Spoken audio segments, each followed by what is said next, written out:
desert out there. There wasn't any water. There's a lake. You see a beautiful view of it. Oh, yeah. It's a big lake. About 72 miles long. It's not real wide. All right. Can't see much of it from here, but I went across the big, what do you call it? The bridge big, up the here. big bridge, yeah. So. That just across a little spot of it up to it. Yep. Narrow spot that they put a road across it. All right.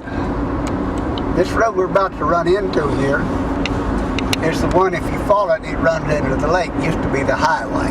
All right. And it was a long way across. It's probably 4 or 5 miles across that way. So they rerouted the road up on Alaska to a narrow spot to get a bridge across. Okay.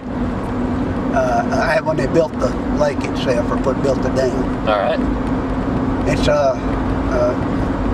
they didn't really build much of the lake itself other than a dam across it. Mm-hmm.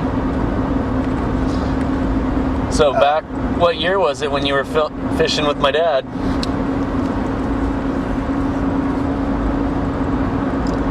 Probably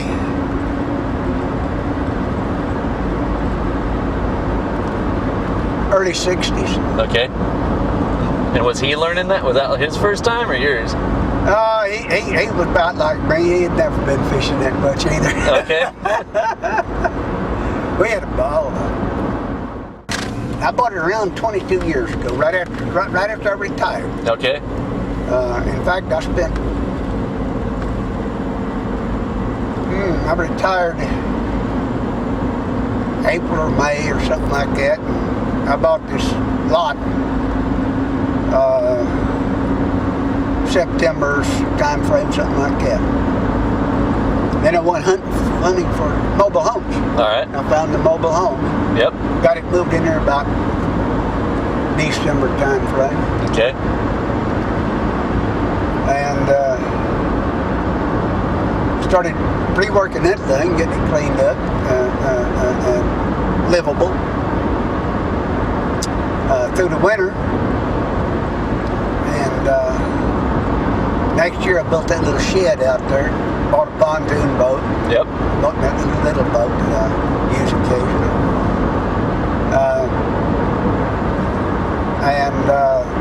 Then I bought the next lot next to it.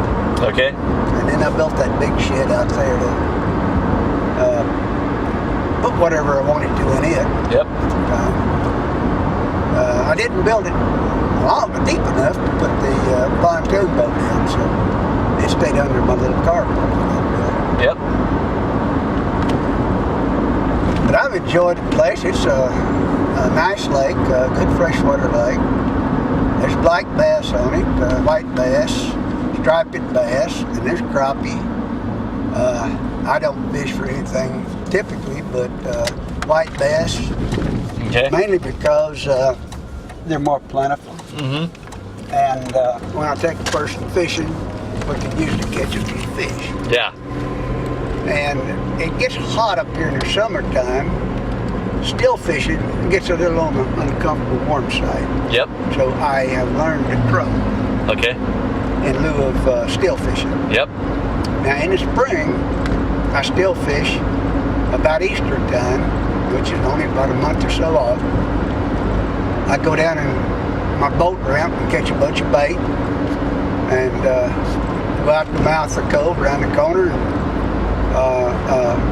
catch some catfish Okay. for a couple of 3 hours, come back, get and clean them. Got a pretty good mess.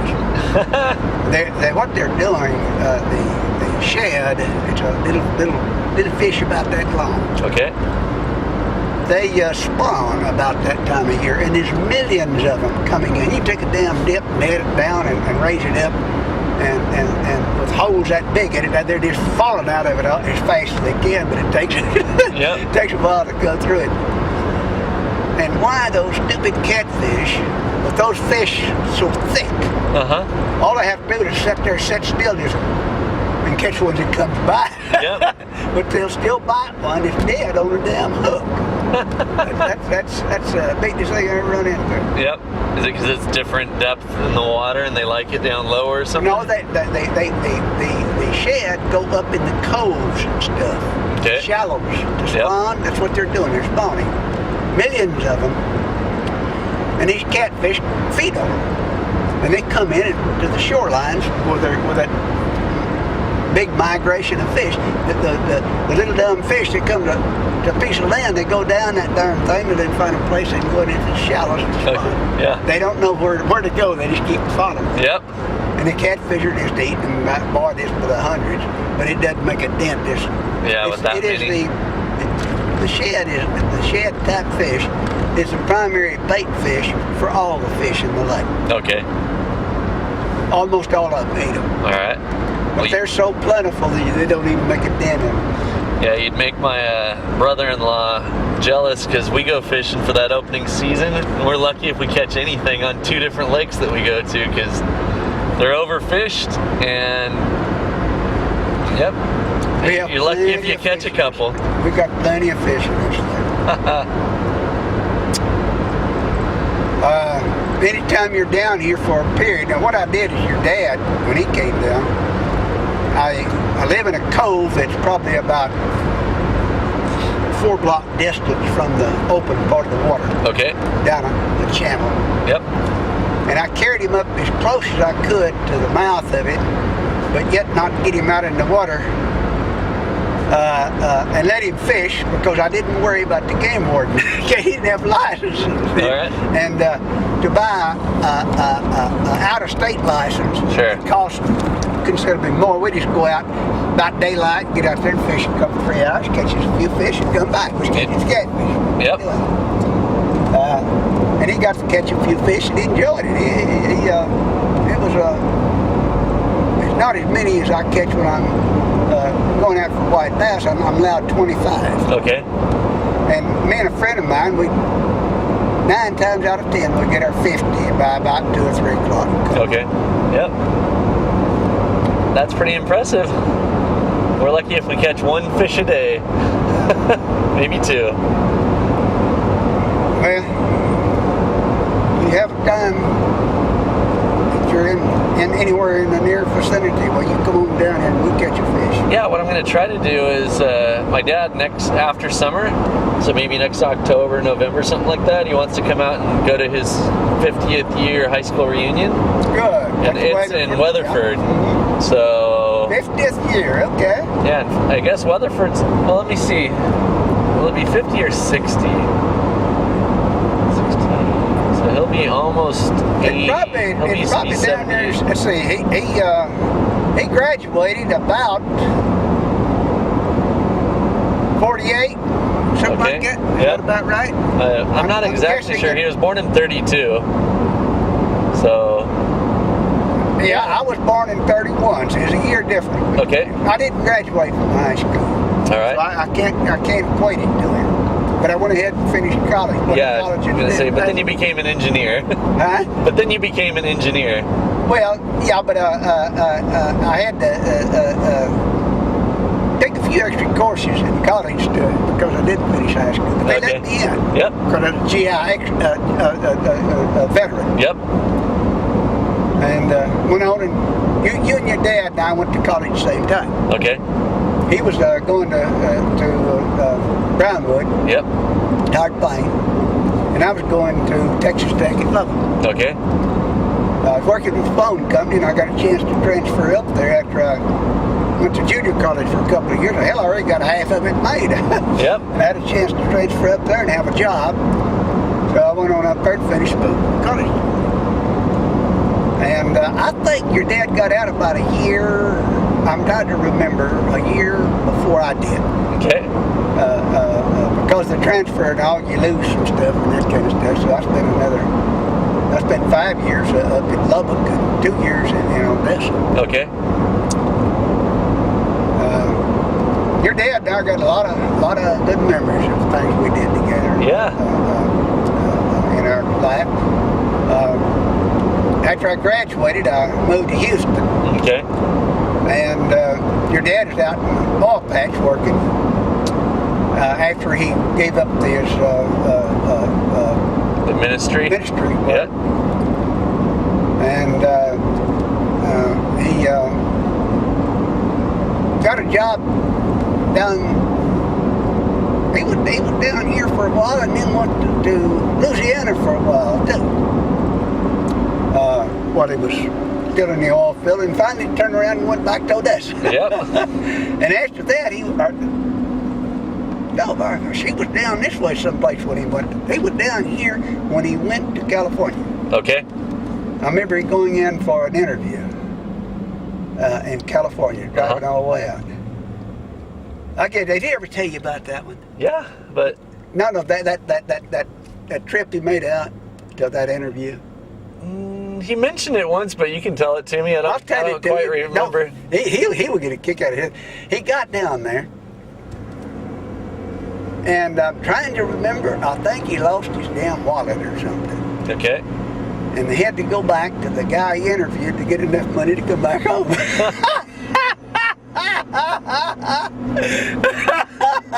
That was in Long Beach, right? At the time? No, he was living.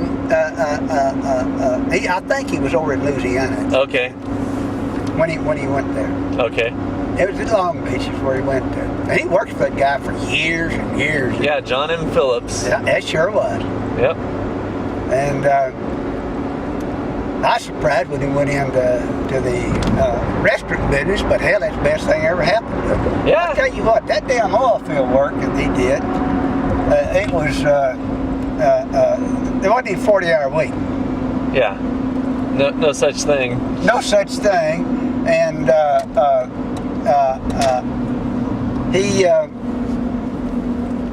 he would have to go 24 hours, 2 hours sleep and stuff like that. Yeah. A hell of a long out. He was a lot better off in the restaurant business. And that's still a tough business, but easier than the oil field. It is a lot. You ask him right now, he'll tell you it's a lot better than oil field. Yep. And it's done well for him. Now he's retired and he still gets paid. And Well, that's great. That's great. It worked out good.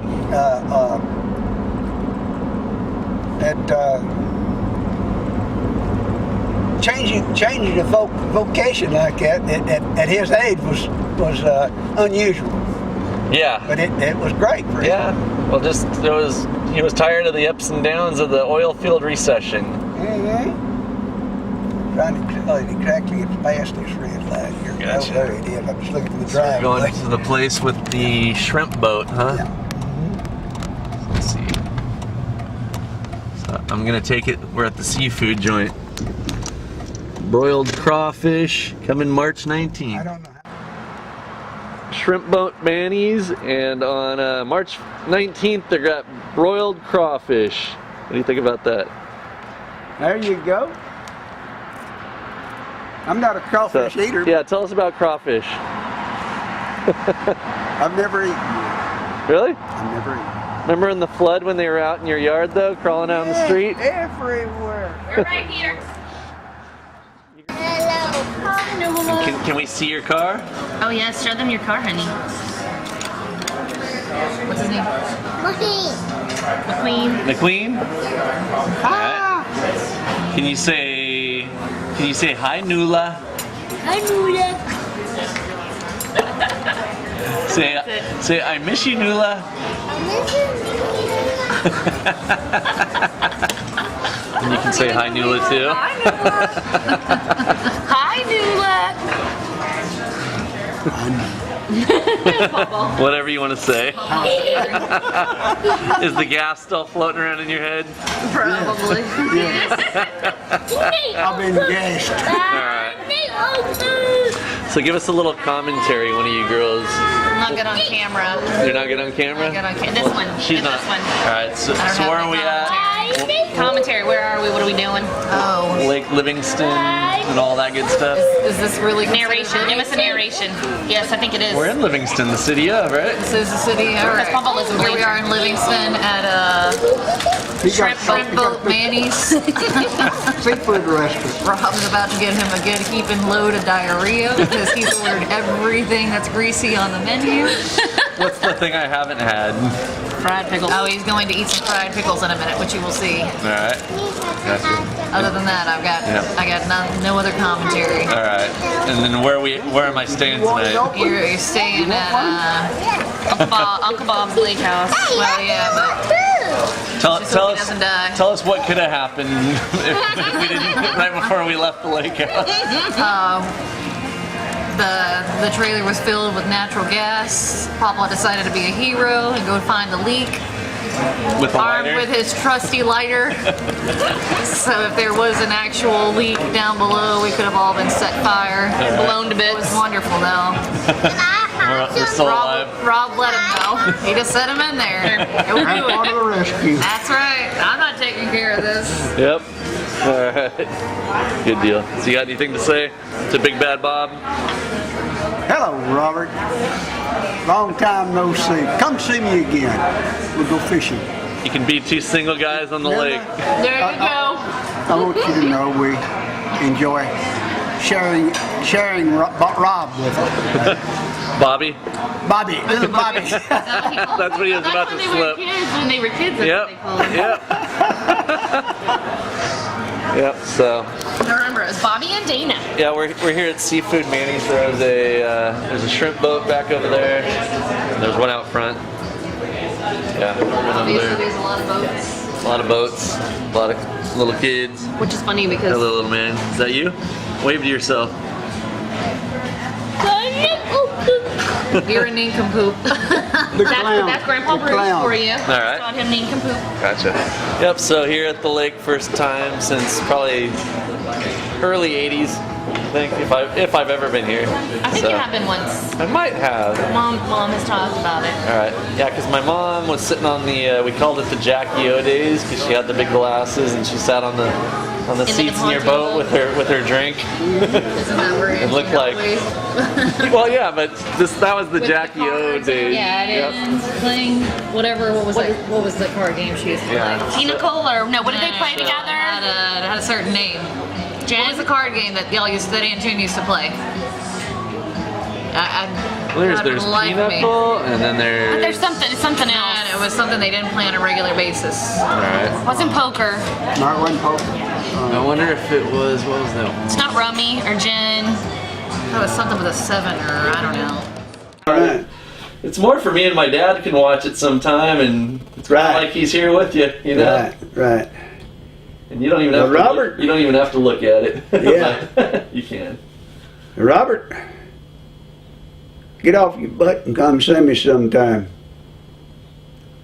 Yep. I think we could do something besides twiddle our thumbs and wish we was younger, because we're not going to get a bit younger. Not only that, if you don't watch it, I'm going to outlive you. Yep. And then we heard about the card game name tonight again. We can remember that one. Boo-Ray. Yeah, they mentioned a little game of yours that you taught me years ago called Boo-Ray, one of them Kunash games. I had forgotten it. I haven't played it, I don't guess, gosh, 10 years or 15 years ago since I last played a game of Boo-Ray. I forgot how. Come out here and teach me again, would you? Yep.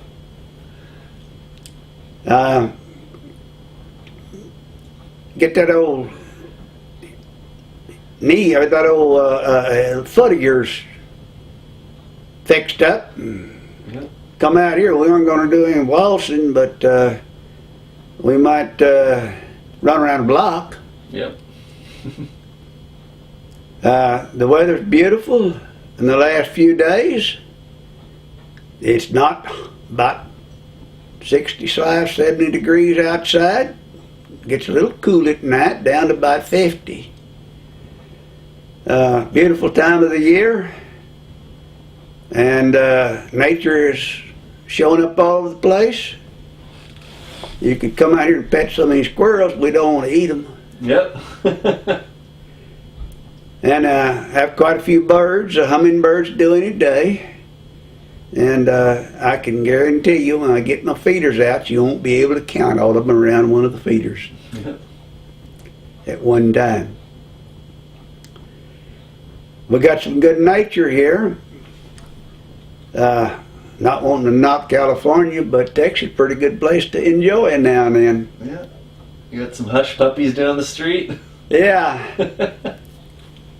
I got to get that recipe for you. Oh yeah, the hush puppy recipe. I'm gonna send you. I'm gonna send Rob home with a good hush puppy recipe.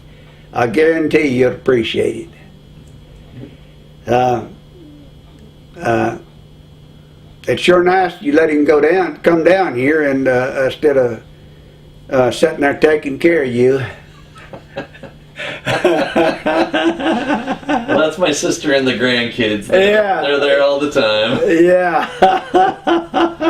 little Nicole and Cameron, they both take care of him pretty good. And Talia. Well, yes, I understand that your grandkids are trying to keep you young.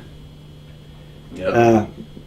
And I envy you that I don't have some of mine around me that close all the time. Yep. I sure do.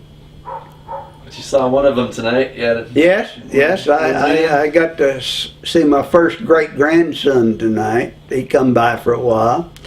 And I've got 2 more great-grandsons on the way. One of them in about a couple of weeks, and about a month from now, I'd get a 3rd one. Yep.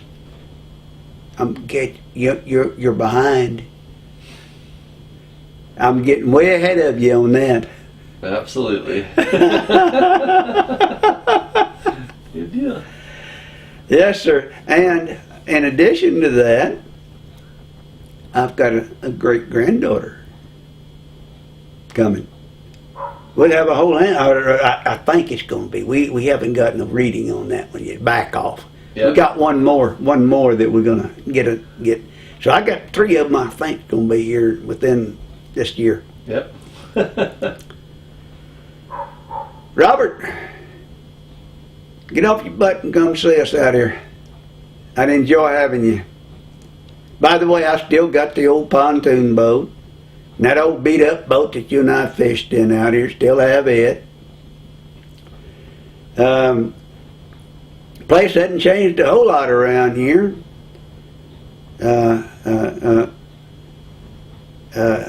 gotta admit I'm getting older, but I can still get around pretty good. Yeah. Kept us on the road driving.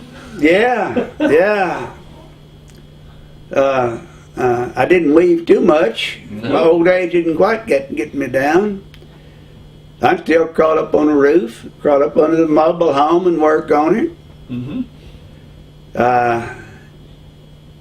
I got my old fishing table out there. I rebuilt him, so come on down, let's catch a fish or 2. I'd like to have somebody to have a fish fry with.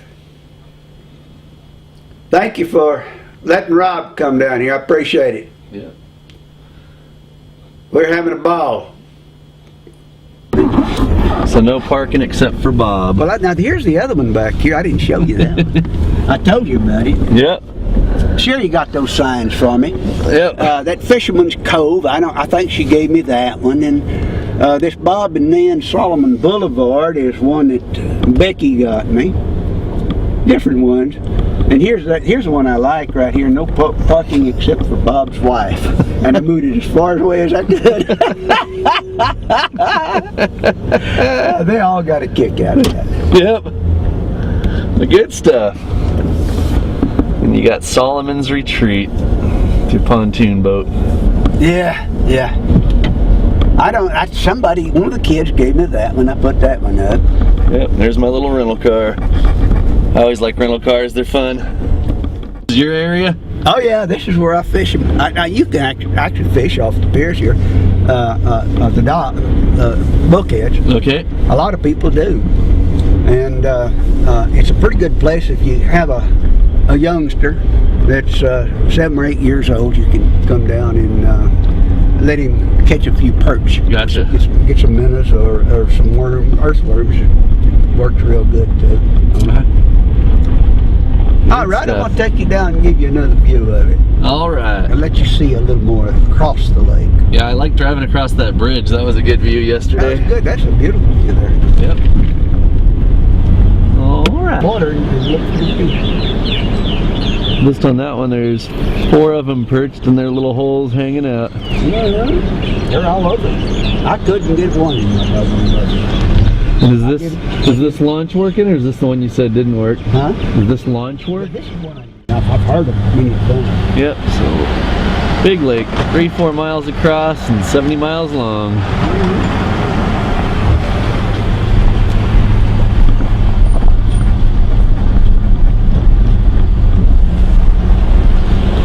That's cool. And so your cove's around that other point down a ways, right? Yeah, he goes around and goes straight along there and he makes a big curve back into the booth. And Kathy lives, or has her place way over there somewhere. Yeah, probably a little bit further down on that other shore. Okay.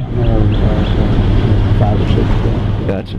Mm-hmm. So I went in and took the peanuts and brought them in the house and roasted some. Yep. Then I said, well, I got me a can and I put some of the sunflower seed in it and put those peanuts, those shell peanuts in there to get some of that sunflower seed flavor. Okay. On them. And I haven't gone back out and tried them to see if they'll eat them. I'm sure not. But I'd like for them to, I think they do better eating those. Okay. Because it takes them a little time to open it up, where the sunflower seed, they just get right to it. They just go right on through those things real fast. And I was interested in how well they'd worked on this, so I'll be trying that out in a few days on a pretty sunshiny day. All right. Play with them. Good deal. I had them out there this morning. I had 2 crows out there. I run them off. Uh-huh. I fed them squirrels. I don't know if they're still out. I think they've probably pretty well cleaned it up. I don't saw many of them out there or not. There's the crows back right now. Let me go back to the feet out. Yeah, no problem.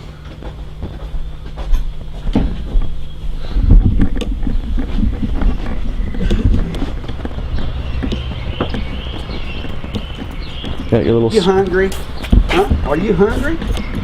Are you? Do you want to? I don't have a pecan for you. We're done.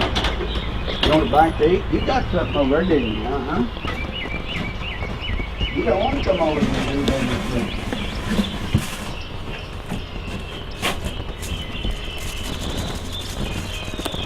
You're so spooky today. How come? What's your trouble? Huh? They're not used to me. No, they aren't. Howdy. How you doing? All right, what are you running for, squirrel? What's up, buddy? That's a strange one there. Every Yeah. now I get it straight.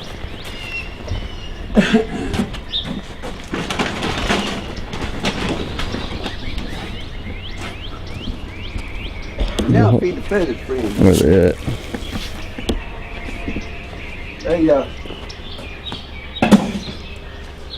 I used to use these 2 feeders over here. Yep. Put feed in those all the time. The best I can do is two critters at a time. And Yeah, there's a bunch coming as soon as they saw you out here.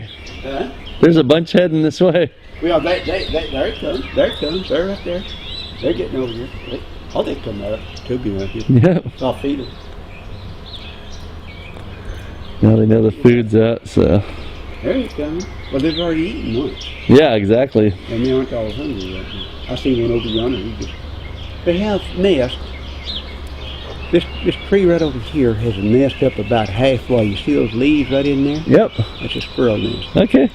And I've got one out front, and they're within a couple of 100 yards. 100 yards of this place is where most of them live. Yep. Come to it. And here comes another guy. He's checking things out. Well, there's 2 of them. There's one way over there. I don't know if he's one of mine or not. I haven't found the one of them's a female. That's 2 males right there. You're not hungry, are you, huh? Yeah. They're the fattest squirrels I've ever seen. They're well cool. They beg all the time. Do they? They try to climb up the fence like. Cardinal up there. Bright sunshine. This camera's pretty good. I can get a lot of good stuff. We've got your trio, but we don't have the 5. No, that wasn't you yesterday.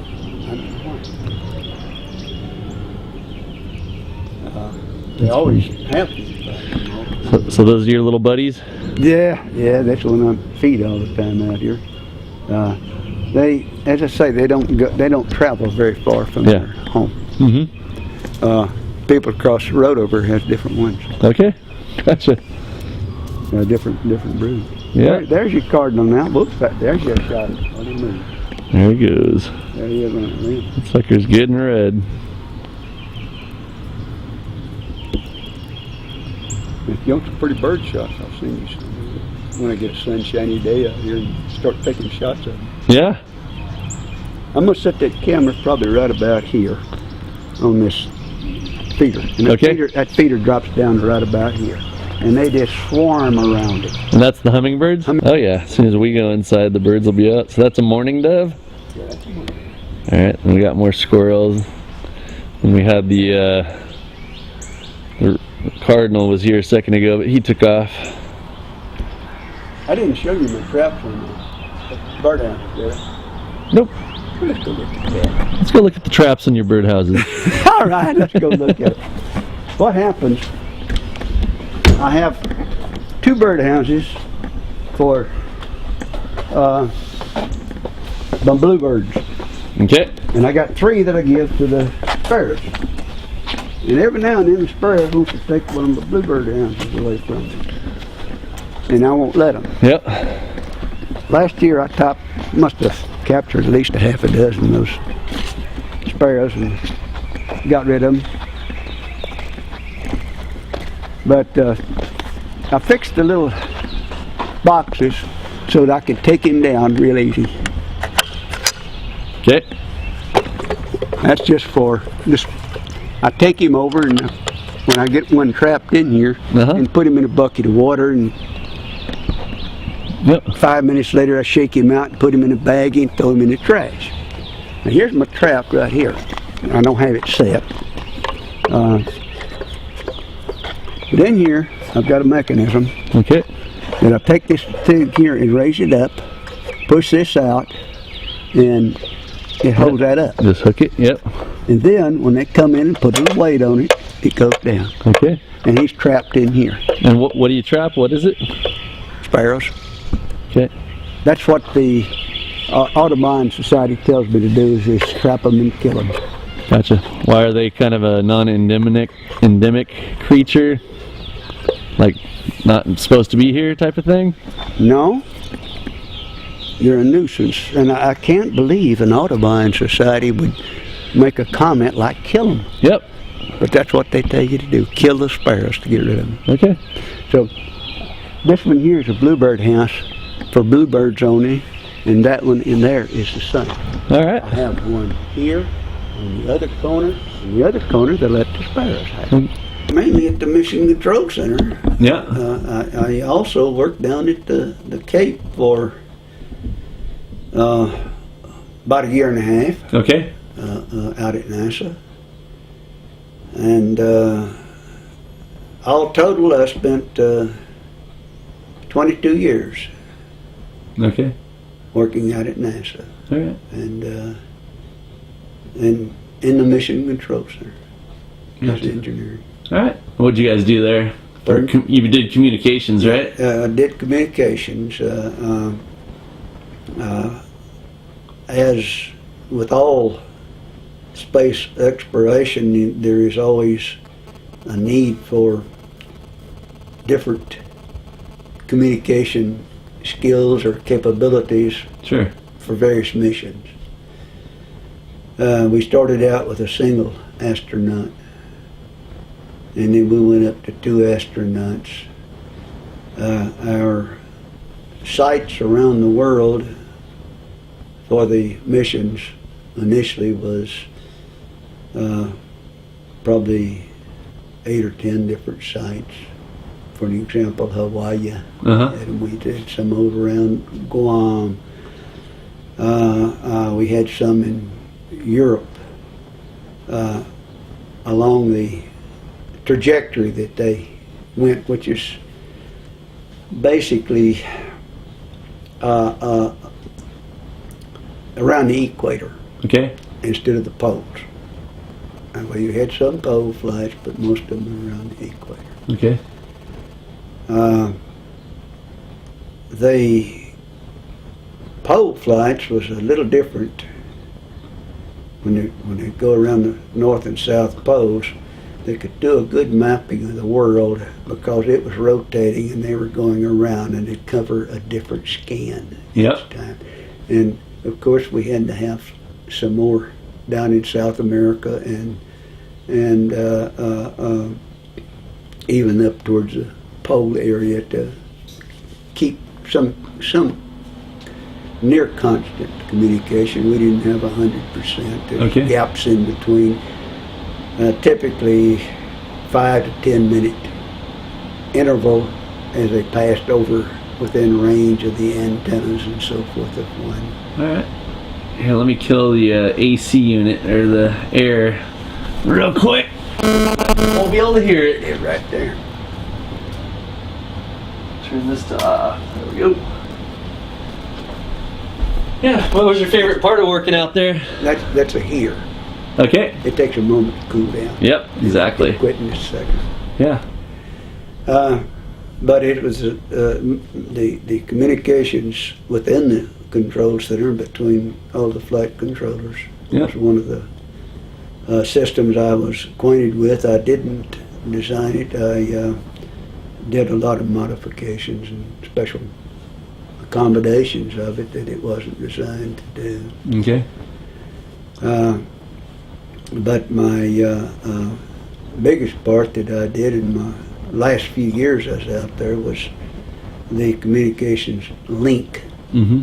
between the astronauts and, the Space Shuttle, because they went to much higher bandwidth communications and all data, voice, and etc. on it. It was a much higher bandwidth. They started out with just RF transmitters around the world. They had far larger quantities of downlink data. The latter one was not a analog but a digital communication that had mixed data and voice into the single channels that we uplinked to them and downlinked from them.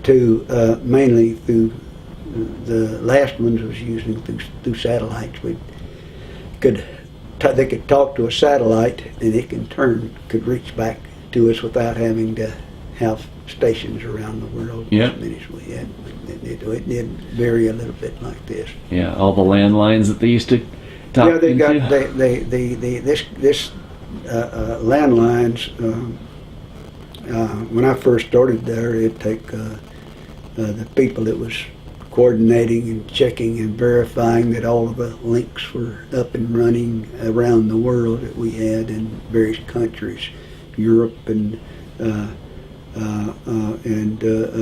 Asia, as well as Hawaii, and I don't know where all this. They did about 50 or 60 sites that they had antennas, the high gain, directional antennas, and Yep. they would be sitting there waiting for the shuttle to come in to their range, and the dish would turn and Yeah. until they went out of sight, and Okay. it was about 5 to 10 minute time frame is about all at one of these Yep. sites, the tracking site. It not only had voice, but it had tracking data Okay. that they sent all that back to the mission control center, and the flight controllers and not the with the people who were responsible for the tracking stuff. Yep. So they got all their tracking data. You remember anything from like the Apollo missions when you'd go to work and when those were going live? Yes, I had some of the Apollo, but Gemini was the next one, I think, down the road that we spent most of the time in, and finally the shuttle was the latter one that I was worked with. Okay. The Gemini and Apollo were, even going to the moon and so forth, it was still, we had some I think they had about 3 or 4 big, huge discs that they covered the moon. Okay. Yeah. And there was times when we had little or no communication for a little period of time within a 24-hour frame on those. They didn't build a large quantity of them to keep a constant communication, but it's far enough. One of them could reach a pretty good arc on the Earth before they would lose communications on it. We had some beautiful communications on the moon shots. They did a fantastic job on it. You probably looked at some of them yourself. Yeah. You were saying you lived down at the Cape for a while, and you used to watch them do the launches out there too. Yeah, that was a lot of fun. We not only had the NASA shots, but the Air Force shots. Yeah. They fired a lot of missiles down there, and it was long range. You could see them go up, and you could see them make the curve and go down range, and I think they fell out in the ocean, some of the Air Forcers, but it was getting the trajectory and so forth down. Okay. They had a pretty good size facility there. The Air Force had a part down at the Cape, and then the NASA had their part. There are 2 different pieces of terrain, land. The Air Force banked up on the ocean, and they had a little stream that kind of divided the 2 pieces of land. They could, the NASA one could take barges and run up almost to near the launch pad to take the rockets and things like this that they would build elsewhere, and it'd load them on a barge and carry them down this, and then offload this and carry it out and stack it up on the sides, getting ready for a launch. Okay. The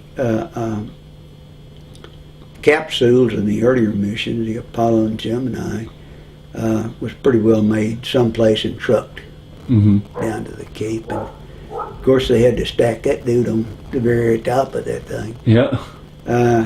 The latter part in the Apollo stuff, they assembled it in the mission in a hangar there at the Cape, made it all stacked, and they put it on that big old tracks and rolled it out to the pad and some of the ladder stuff. Instead of bringing it in barges, and they're actually bringing in barges, and they could get to truck it into the big assembly building, vertical assembly building. They referred to it down at the Cape. They assembled it down there. Good. What was some of your favorites when you were working right at Mission Control? You were in that same building, so. Well, I didn't have an office in the building. Okay. But I frequented. Yep. You know, when you have a problem area, well, I'd go out there and look at the problem and go back and find out a solution, go back and talk to him. It was most of the people I worked with on their NASA counterparts had offices adjacent or in the same building, but not in the control center itself. They were strictly for controlling the flight control. Yeah, exactly. We had the engineering staff that was separate from that I worked or interfaced with all the time. And I went over there frequently and discussed various problems that they had and what remedies and so forth, and try to get him up rolling again, let him roll. There you go. I guess there's a couple of times I worked overnight, all night long before they started the countdown. Okay. To make sure that some of the equipment was all operational in good shape and ready to give it a all go signal, so that they could start the preparation for the launch. Sure. And sometimes it takes a week, 10 days for the cycle that they'd go through. Okay. That would start while they were still over in the vertical assembly building with the thing sitting up here. And they would do their various checks and verifications and all the communications around the world, and everything on the Space Shuttle was verified before they ever took it out to the pad and take it out there, and then they had to load all of the fuels and etc. and get it ready. I've never watched one up close. I've always been like 4 or 5 miles away from it. It's about as close to an actual launch. Okay. But I've been out on the pads prior to launches and so forth, and been up and gone, looked into the capsules and all this several times. You've seen those pictures. They always show that stuff. That kind of funny. The pad itself was made with a reservoir of water below. Yep. And it pumped all that water in there so that the cemented pad, when they fire that dude, wouldn't get too hot. And that water would go out the sides of that thing when they'd fire it off. Yeah. There's something awful. And it was I'd guess probably 10 foot high. The pad was raised up about 10 foot. And in the middle of it, they had an opening, and they had 2 pieces they could close up and hold the water. Yeah. And they had about 8 or 10 foot body of water in there. That first blast would hit that water. Yeah. And by the time they got it lifted off, most of that water was gone, but it kept that cement and so forth deteriorating. Yeah. That was an interesting thing to see. Yeah. I think I paid. We only had 2 pads for the Apollo program. I've been out on, I think we had 3 of them on the Gemini, and I was there for our latest. I've been to all 3 of those at one time or other. Okay. That we had launches from in the early programs. Sure. The Apollo was the first ones that they moved across the river from the Air Force side of the place over to the NASA facility for those launches of the later ones. All the later ones was bigger rockets and so forth. Some of the earlier flights were just a downrange type thing. Yeah. And just fire them up and see this. I had an experience earlier than that when I was in the service out at White Sands. I just mentioned that for the cute part of it. Sure. We had they trained a monkey to sit in one of these rockets that they was playing with. And the cute story was that they gave him a banana, and he ate that banana, and they had him all in this little capsule, and they fired the rocket up. And of course they, after he got up so high, they kicked him out, and he parachuted back down, and they run around the jeep and picked him up. Yep. And they got down there, and these handlers of that monkey gave him a banana, and he threw the banana at him. I can imagine what shock it was to that monkey, that huge, tremendous noise and roars that that rocket went up. That's one of the cute stories I think that I experienced while I was out in White Sands in the service out there. That's where they started the rocket exploration down at White Sands. Okay. It wasn't at NASA. Okay, and you lived in Las Cruces at the time? Mm-hmm.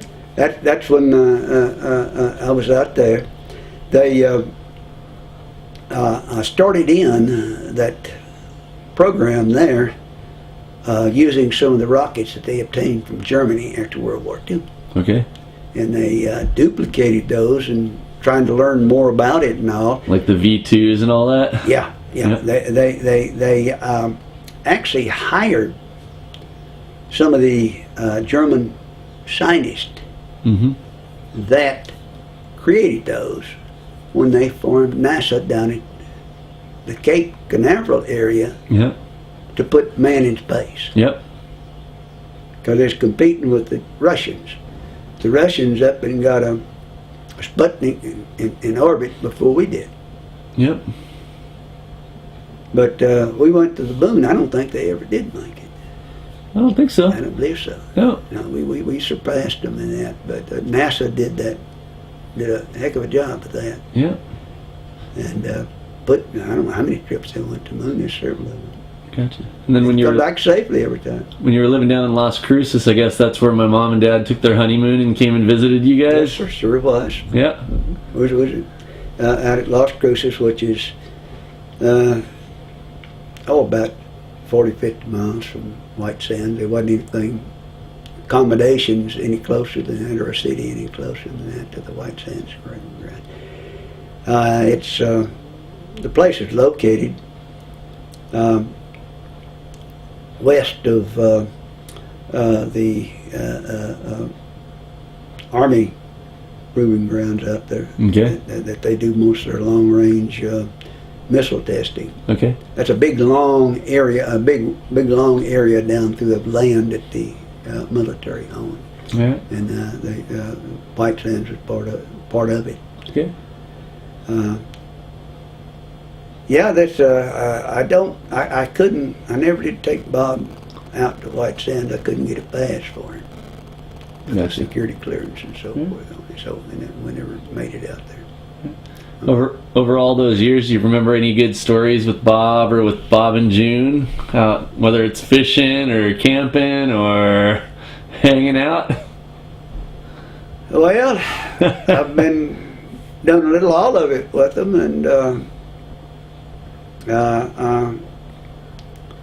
I don't recall any wild stories about him. Yeah. Particularly.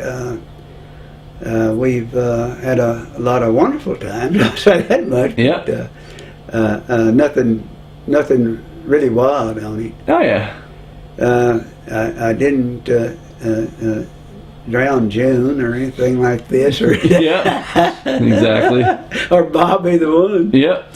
Well, you take him out fishing out here even quite a few times, right? Oh yes, we've been out on the lake here, and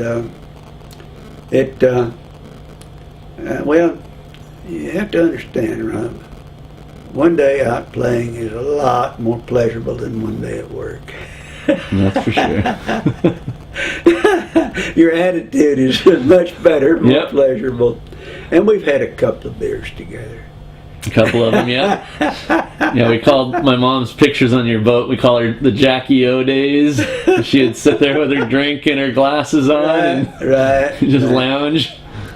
But the pontoon boat has a couple of drink holders there's a little table in it, and Yep. there's all the seats at the ends of them. There's glass holders Yeah. for beer, whatever you drink, and it's been doing that is far better than going to work.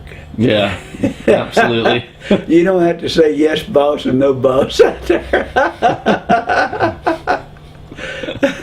That's what I like about being retired. Yeah, exactly. I feel sorry for you poor folks, Rob, that have to go to work every day. Yeah, and living in California, you don't know if you're ever going to retire. And I was very fortunate. I retired at a relatively young age. Mm-hmm. Yeah. And I've been retired from over 20 years now. Good. Not like 22 at least. Yeah. Now you get to spend your time building and tinkering and having fun. Yes, you spend your lifetime doing things for other people. Mm-hmm. When you're able to retire, you can do things you want to do. Yep. And hopefully, and most of the things I've done, a bad rainy day delayed didn't matter. Yep. I wasn't getting paid for it. Yep. I've yet to work a day and draw any pay since I retired. I've helped a lot of people do a lot of things, but I refused. I don't want to be in a position that I'm not boss for a change. Yep. Or feel I'm doing it as my own. Don't mind helping and pleasing them, but Sure. I don't want to work. I understand that. Looking forward to that, aren't you? I like working. I mean, I enjoy keeping my mind busy, and Well, I'll tell you kind of what, like my go back mom here- in go that back here and regard. Go back here and rework my computer or something like that, or, Yeah. or do something that you feel you accomplished something Yeah. without getting paid for it, and without somebody telling you that exactly what they want you to do. Yep. You do what you want to do, and then when you do something wrong, you can go ahead and pick yourself up and go back and correct it. Yep. And when you get through, you feel like you accomplished something other than a paycheck. Yep. No, that's good. I don't mind not working with clients, I'll tell you that. Well,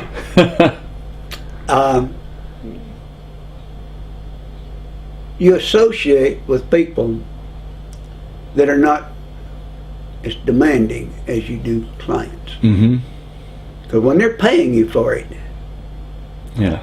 they expect you to do what they want. Mm-hmm. So now you know why I don't take a job. Yep. Yeah, I could skip that part. I don't want a job. Yeah. I understand that. Well, cool. We'll say goodbye to Big Bob out in California. Come see me. Yep. Leave For, your chewing tobacco home and come see me. maybe it's Weatherford for like his 50th reunion this year. Yeah. While you're at your reunion, drop on down. Yep. And if we don't catch a fish, we might have a beer. Well, he's like you. I think he drinks his Diet Dr. Pepper now. Yeah, well, I got Diet Dr. Pepper. All right. We can get him a near beer. Yeah, they sell them here too. All right. Good deal. They sell them here too. All right. Well, I'll show everybody out in California. So, good Robert, stuff. good luck on your knee problem or foot. Ankle. Yeah, he's got the ankle this Yeah, time. ankle Yep. this time. Ankle healing up. Bob, it's hell to grow old. Get that damn thing patched up and come on out here. Yep. We won't have to waltz around, but we can move around. Well, even with it, he can hobble around. So we'll get him in the car and take him to the boat. Yeah. All right. And I'll tell you what, we put him out on those water skis. There you go. All right. Well, that's it. We're signing off. Good luck. Come see us.